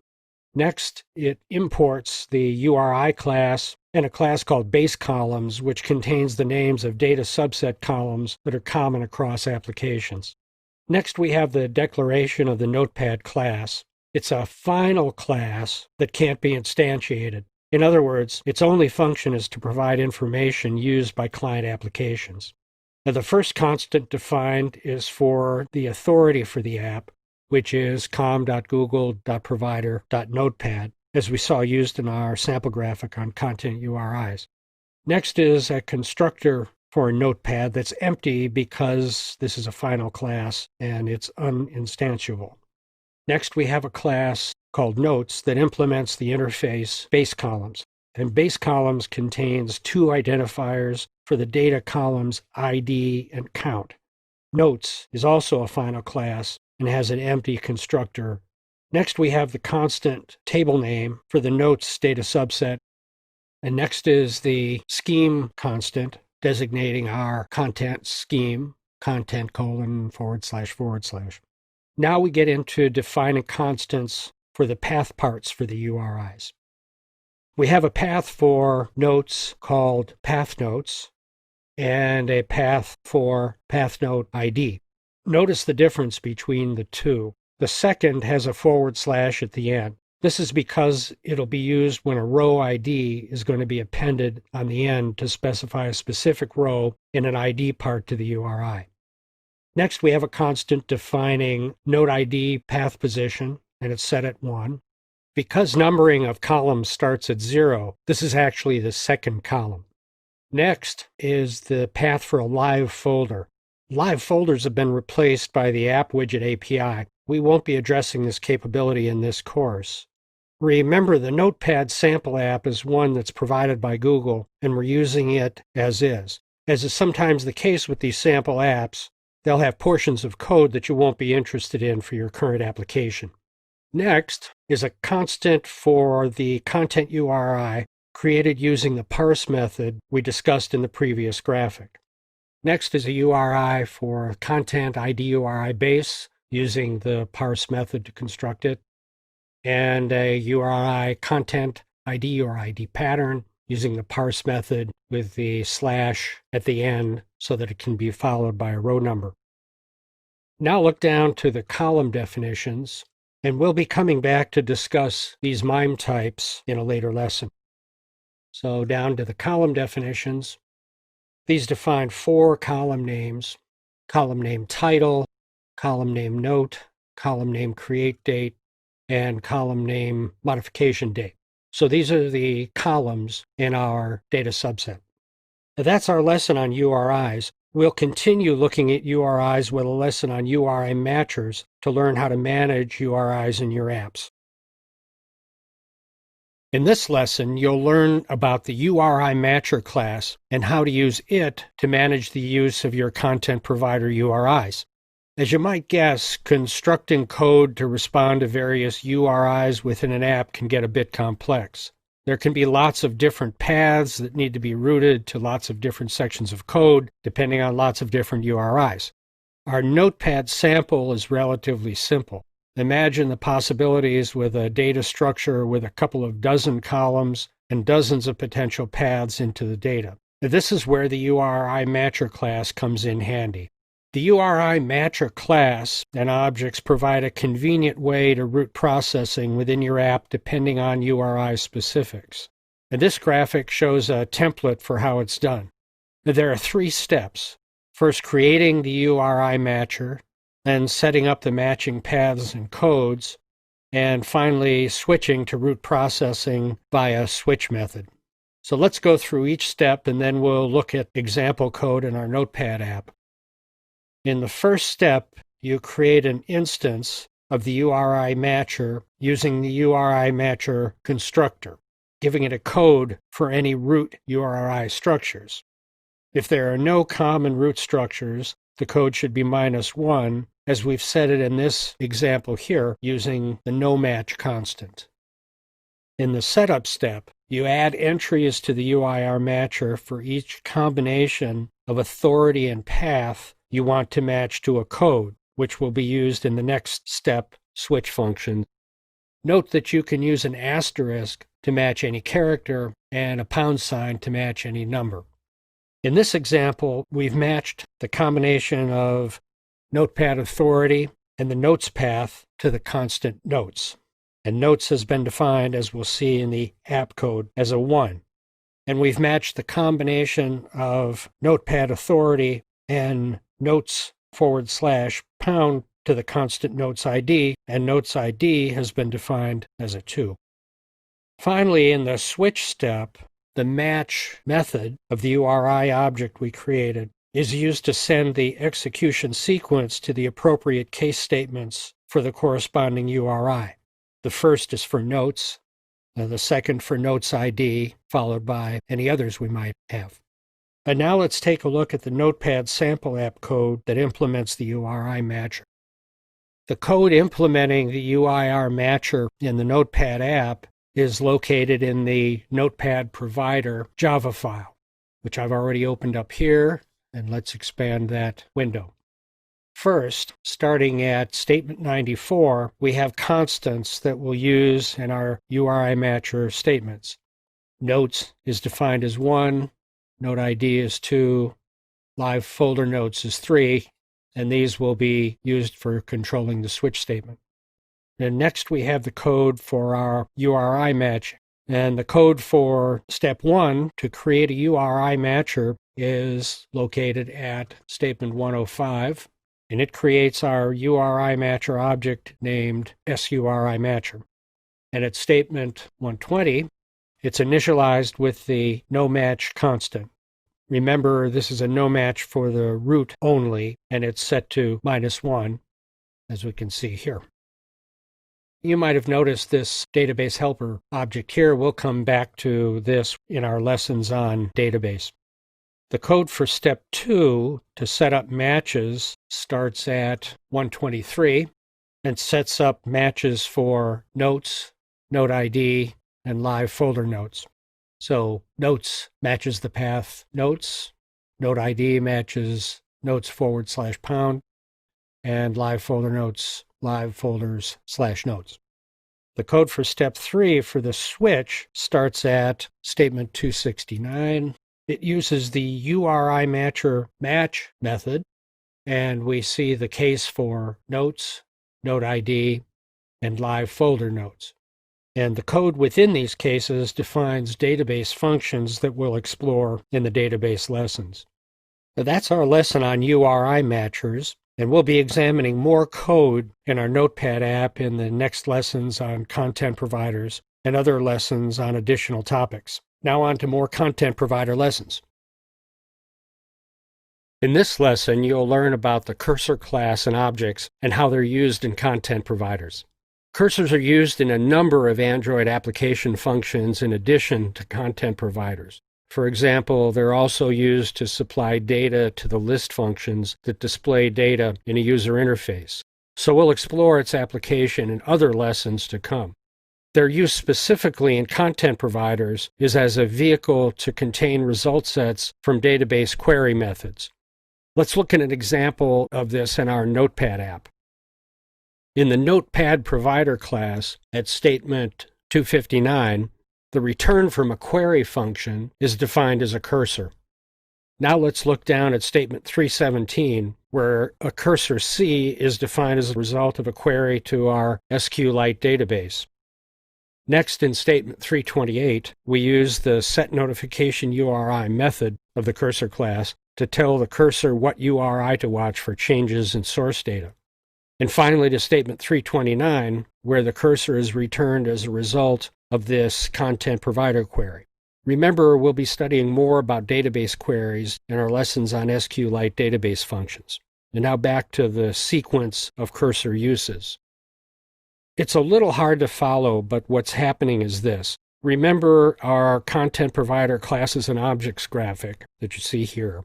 The cursor is being used to carry the result back through the chain of query methods to the content interface.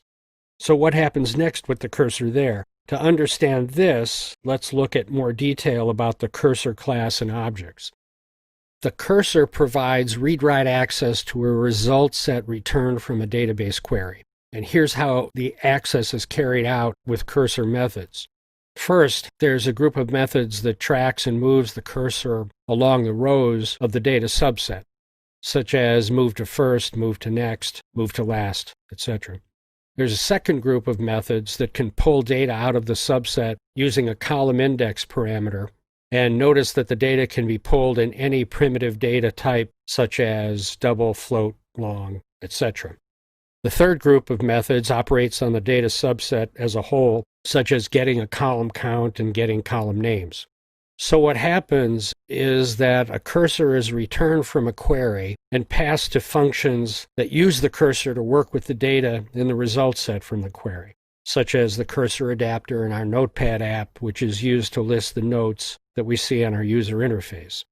Another way to look at this is that a cursor is an object-oriented way to package data with its access methods. And now let's look at some examples of the use of a cursor in our Notepad sample app. In the Notes List class at statement 103, the cursor is retrieved using a wrapper class managed query. And managed query was deprecated, that is, replaced in API 11 with the cursor loader class. And I'm going to leave the details of all of this for future lessons on database management. For now, our focus is on content providers, and it's enough to understand that the cursor is used to return data from the query to the database.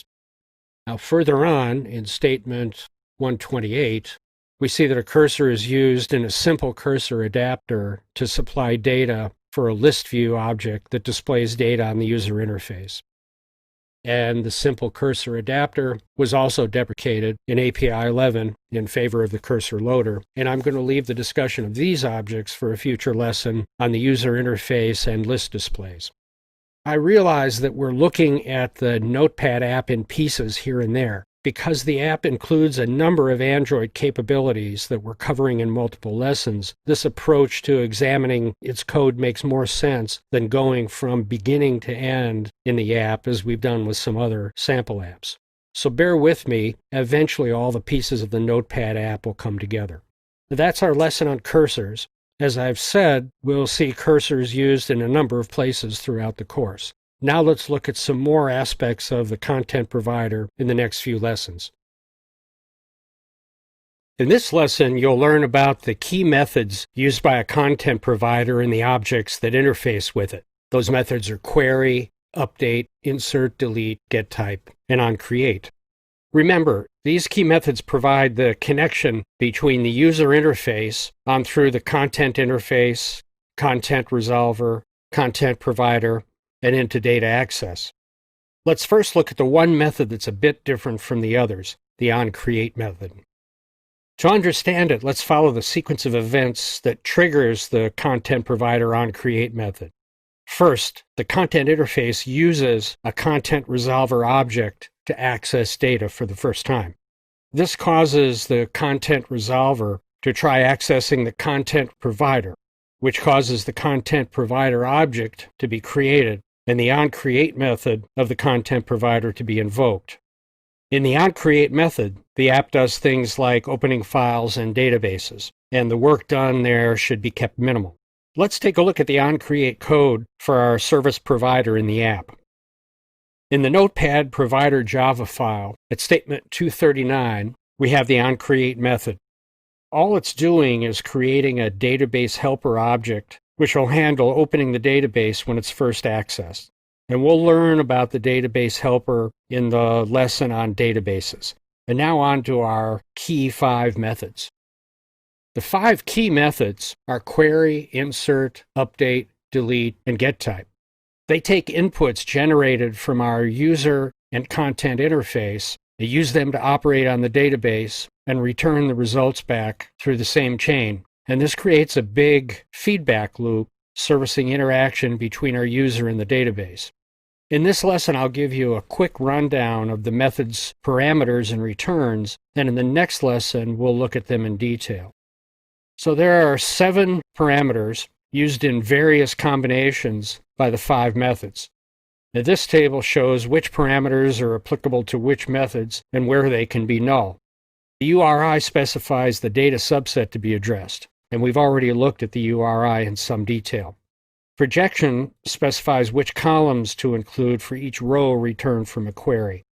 The selection clause and arguments specify criteria for selecting rows for queries, updates, and deletes. The sort order specifies a column to be used for sorting a query result. Content values specify column and value pairs for inserts and updates. And the cancellation signal provides a mechanism to stop a query operation during processing of that operation. And there are 4 different types of return values. The cursor, which we've already looked at in detail, specifies the result set from a query operation. The URI specifies the URI of a newly inserted item. The integers specify the number of rows affected by an update or delete. And the MIME string identifies the MIME type of the file operated on. In addition to these methods, there are a couple more I want to mention that are used in the Notepad app. They're managed query, the method managed query, and the class cursor loader. Let's look at statement 103 in the notes list Java code. It shows the use of the managed query method, which is part of the activity class. The managed query method is a wrapper around the query method that manages the life cycle of the cursor using the start managing cursor method. These methods execute a query method for you and do the additional work of cursor management. And you can find a description of the managed query and start managing cursor methods in the activity class on the developer's website. To find them, go to the developer's website and look for activity. Click on methods and look for managed query. Here it is right here. There's a description of it. And we can also look for start managing cursor. Here it is right here. And its description. Now let's take another look at the managed query statement in the Notepad app. We see that the managed query method has been deprecated in API level 11 in favor of the cursor loader. You can still use the managed query method, but Google's suggestion is that you consider using the cursor loader class instead. And I'll click on cursor loader and bring up the description of it from the developer's website. As explained here, the cursor loader class is really an additional enhancement on the managed query method as it runs the database query in a background thread. If you want to use the cursor loader class and have it be backward compatible with versions of Android pre-API 11, you need to include the SUPORT library, which includes support back to API 4. Now, we'll learn more about backward compatibility and the SUPORT library in a coming lesson. That's our lesson on content provider key methods. And now let's take a deeper look at the parameters and return values used by these methods in our next lesson. In this lesson, you'll learn more about the content provider key method parameters and return values. In previous lessons, we examined URIs and cursors, and we'll start looking at the others with content values. Remember, the content values object is one of the major objects that works with the content resolver in our data subset block. The content values object specifies pairs of values for the column and content of a cell in our data block. It's used when putting data into a database using the insert or update methods. In the code sample shown here, first a content values object is instantiated, and next the put method of the content values class is used to add pairs of values where the title is matched with milk, here and here, and the type is matched with soy. The rows operated on would be determined by other parameters, the URI or the selection parameters.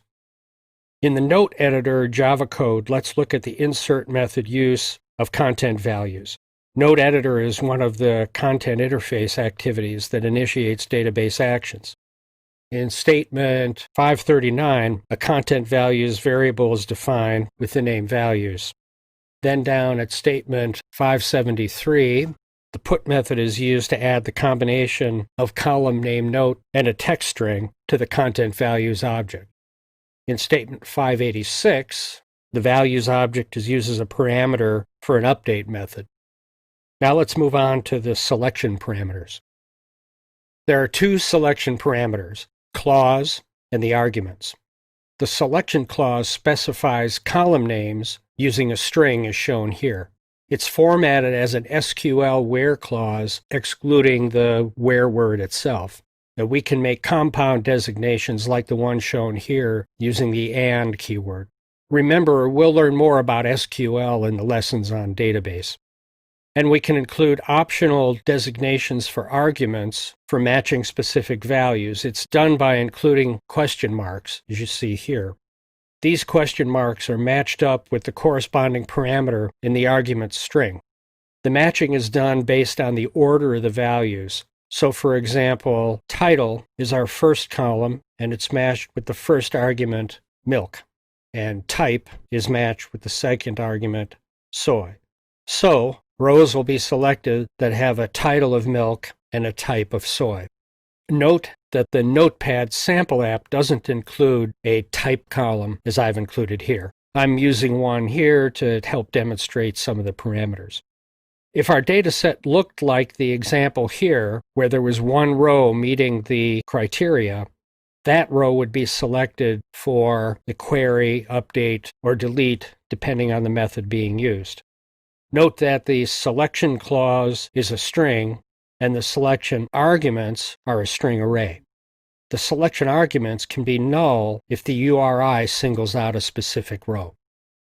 The Notepad sample app doesn't have any examples of non-null selection parameters. In the Node Editor Java code at statement 586, we have an example of an update method with null values for selection parameters. And in this case, the URI specifies an identifier for a specific row. And now let's look at the projection parameter.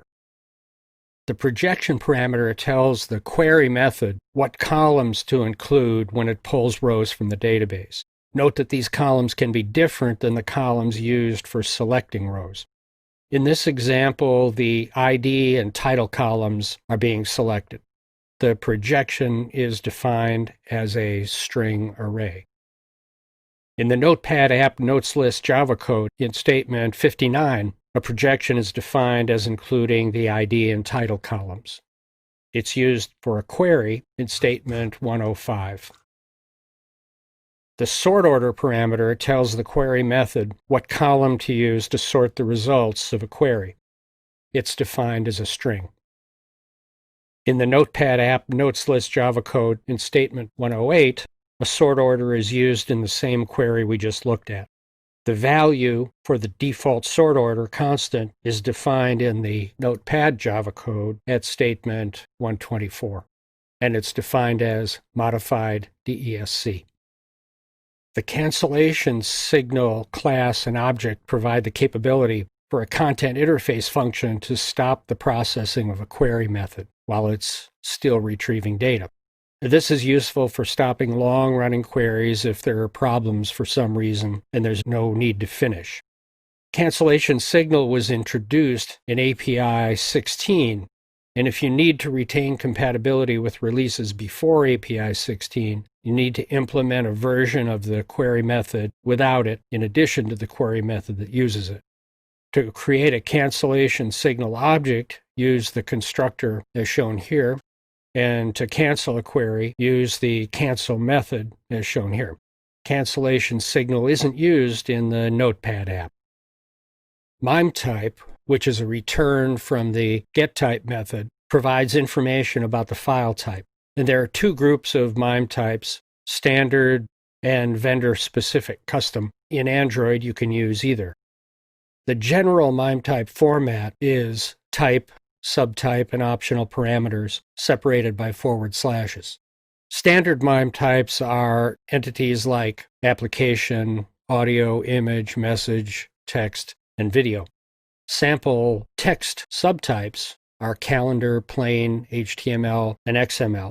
So an example of an HTML text MIME type would be text/HTML. And you can read more about standard MIME types in the sources linked to here. The type portion of an Android MIME type is vnd.android.cursor.dir for multiple rows. For a single row, vnd Android cursor item.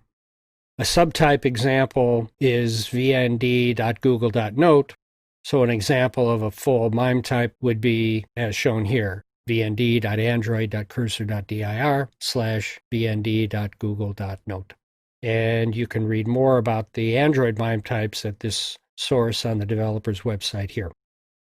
In the Notepad source, some MIME types are defined in Statement 113 for a directory of nodes, and in Statement 119 for a single node.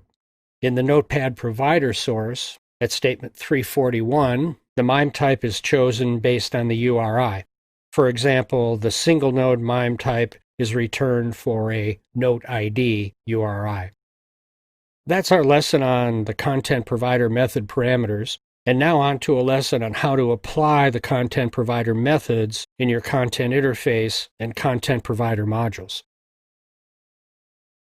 In this lesson, you'll learn how to implement the key content provider methods using templates for the provider and its interface. Recall that the content interface uses the 5 key methods that are included in the Content Resolver class, and the content provider uses the methods that are part of its class. These methods work as a team to change data in and get data from the databases.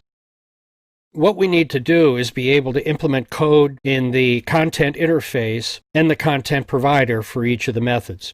This graphic shows how each pair of methods, for example, for the insert method in the content interface and insert method in the content provider, work together to take data from the user interface and add it to the database.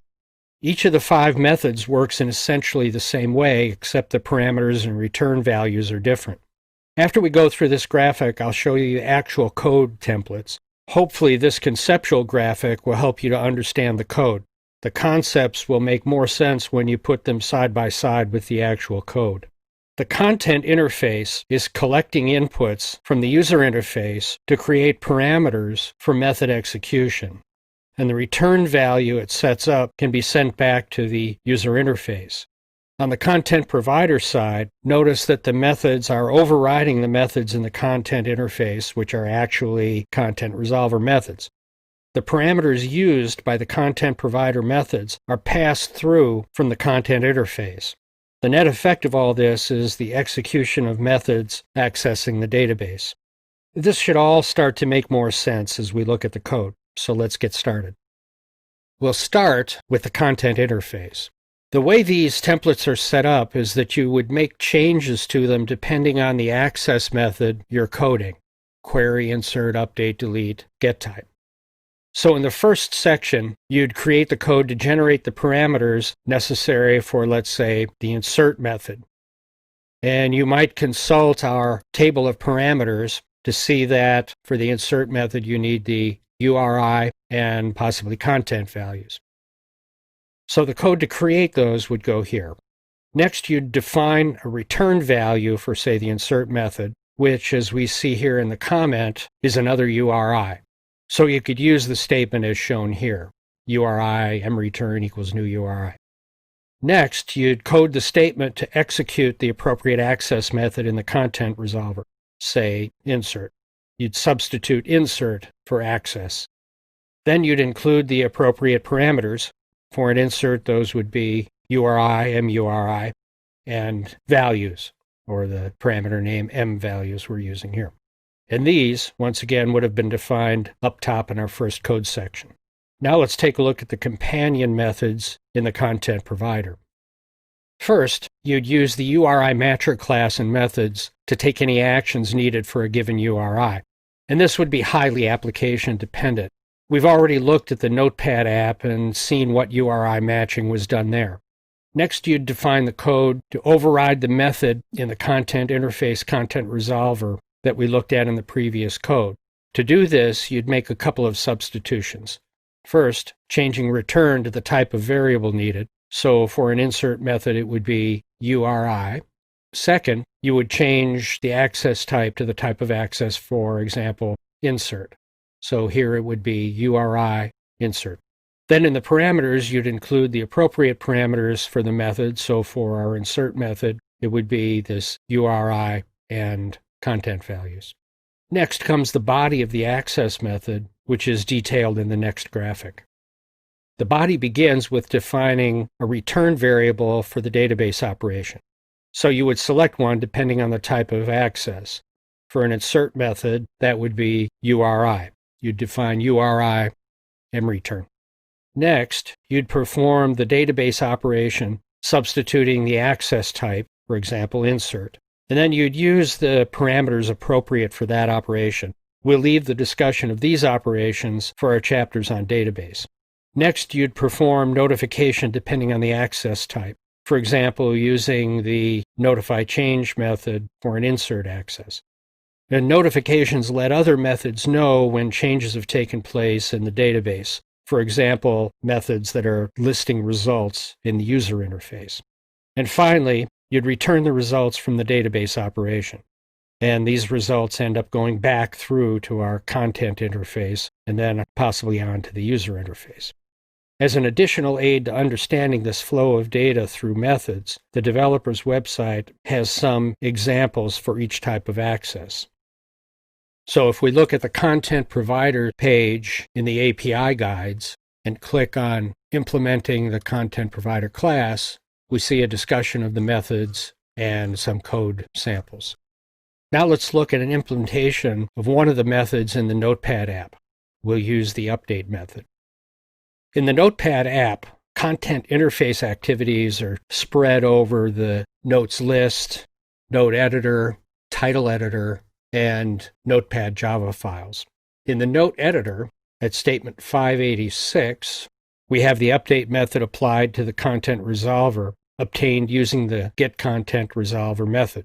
It includes the URI and content values parameters. The selection parameters are left null, and the return value is not being assigned or used. In the Notepad provider Java file, at statement 677, we have the twin update method overriding the method in the content resolver. It refers to the four parameters, URI, content values, and the selection strings. The body of the method, at statement 692, executes an SQL update method to change the records in the database. Notice the count of changed rows is returned from the execution of that method. In statement 743, the notify change method is used to tell the system that records have been changed. And at statement 746, it returns the count that came as a return from the SQLite update method. So that's our lesson on content provider method templates and our final lesson on content providers. Now, in addition to explaining and demonstrating content providers, these lessons have introduced you to a multi-module and somewhat intricate application. Part of the challenge in developing Android apps is being able to sort through, understand, and apply a wide variety of Android classes, methods, parameters, and Java constructs. Hopefully, these lessons have helped give you a good start at learning how to deal with this complexity. In this lesson, you'll see a broadcast receiver application in action, and we'll look at its Java code. You'll learn the essentials of creating a broadcast receiver. This app, called Broadcast Receiver Example, is included in the Working File Samples workspace for the course. In the emulator on the right of the screen, you see the app running. If you watch toward the bottom of the screen, you'll see a toast message appear periodically saying that an action time tick intent has been received. This toast is being issued by the broadcast receiver in our app, responding to an intent that's sent by the Android system every minute on the minute at the same instant that the time changes in the notifications bar at the upper right. So you can watch for this message as we discuss the broadcast receiver code, which is shown in the Eclipse window to the left. Well, there it is right now, action time tick, intent received. And you'll see it appear every minute. So let's look at the code. In the Java code, we first see the package name and class imports. And notice the inclusion of the broadcast receiver class, context, intent, and intent filter classes that'll be used in our app. Next, in line 12, we have a declaration for the main activity of the app. And this is the activity that displays the screen you see here and contains a definition of the broadcast receiver. Now let's look at line 19, the statement that defines the filter that's used by the system to check for the action time tick intent. It creates a new instance of an intent filter using the action time tick constant in the intent class. Next, in line 22, we have the code that defines and instantiates the broadcast receiver itself. It creates a new object using the broadcast receiver class and assigns it to the variable receiver. Next, we have the body of the broadcast receiver object starting at line 25. It has a single method, onReceive, which is overriding the onReceive method of the broadcast receiver class. This is the code that's executed when the broadcast receiver is activated in response to the action time tick intent. The onReceive method at line 26 includes two parameters, context and intent. And since this method is overriding the broadcast receiver method, that method will handle the context and intent based on the registration of the receiver, which we'll see below in a minute. In the body of the onReceive method is where we do the work of the broadcast receiver. In this small sample app, in lines 30 through 33, we're just toasting the message action time tick intent received that you're seeing over here every minute. In some comments below the toast statement, I've included a few important items. First, once the broadcast receiver returns from this method, the system considers the object to be finished and no longer active. Because of this, the onReceive method can't implement asynchronous operations, show a dialog, or bind a service. And this is because there would be nothing for those entities to come back to. The onReceive method would have finished and not be reactivated until another intent is received. So if you need to do these things, consider using a service component in conjunction with the broadcast receiver. And you can see our lessons on services for more information about services. Another note is to consider using a local broadcast manager class if you're broadcasting only within a single application. And you can find out more about this class on the developer's website. Next, starting in line 53, we have the onCreate method for the main activity. It's easy to get a little confused here. This isn't the onCreate method for the broadcast receiver. In fact, the broadcast receiver doesn't have an onCreate method. The onReceive method that we saw at line 26 is the equivalent for a broadcast receiver. It's initiated when the broadcast receiver is created for its brief life to respond to an intent. So the onCreate method for our main activity, in line 55, we do the standard set content view for our main layout, our user interface that we see here. Next at line 62 is the onResume method. It's here that we register the receiver and its associated intent filter using the register receiver method, and that's in line 63.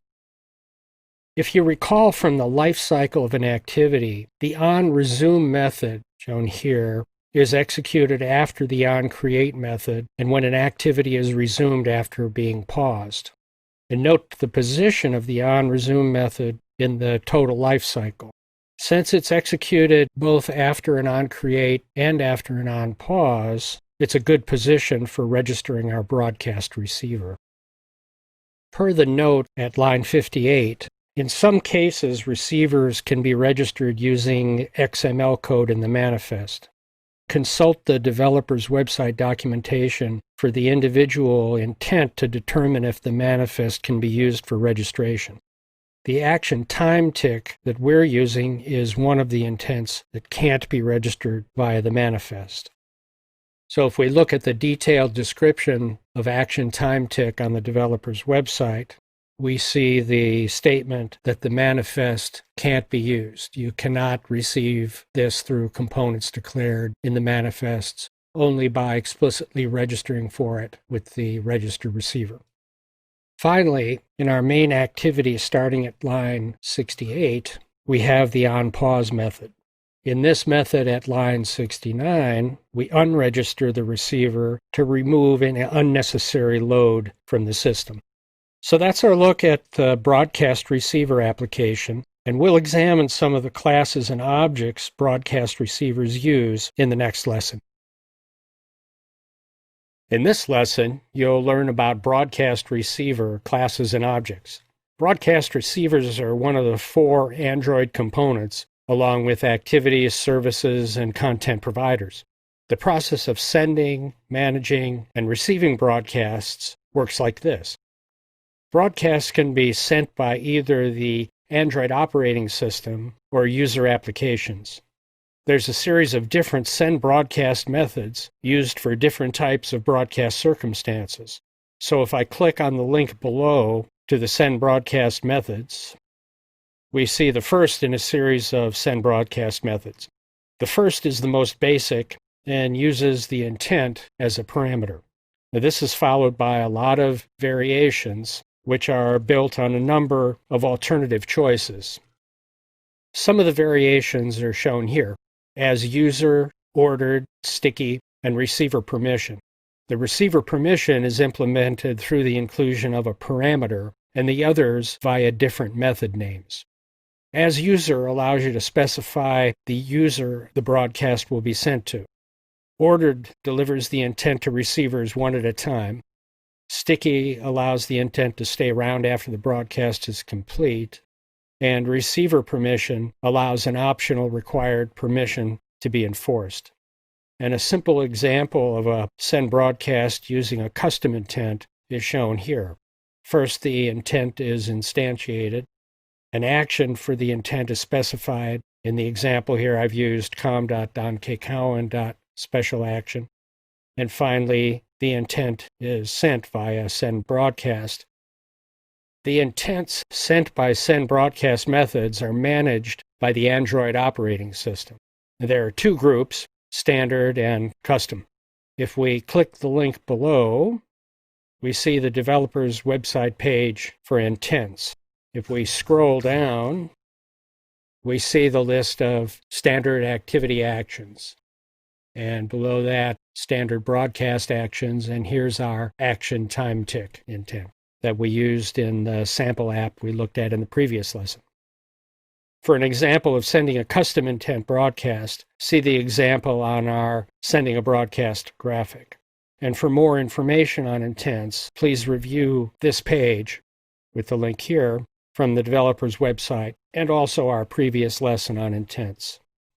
Broadcasts can be received by any broadcast receiver with an intent filter to catch their intents. We saw the code for a broadcast receiver for the action time tick in our previous lesson. So that's our lesson on broadcast receiver classes and objects, and we've now covered all 4 Android components: activities, services, content providers, and broadcast receivers. We've also addressed key topics such as the manifest, intents, listeners, threads, and asynchronous tasks. And together, these form the operational foundation for exploring additional Android capabilities in the chapters and lessons ahead.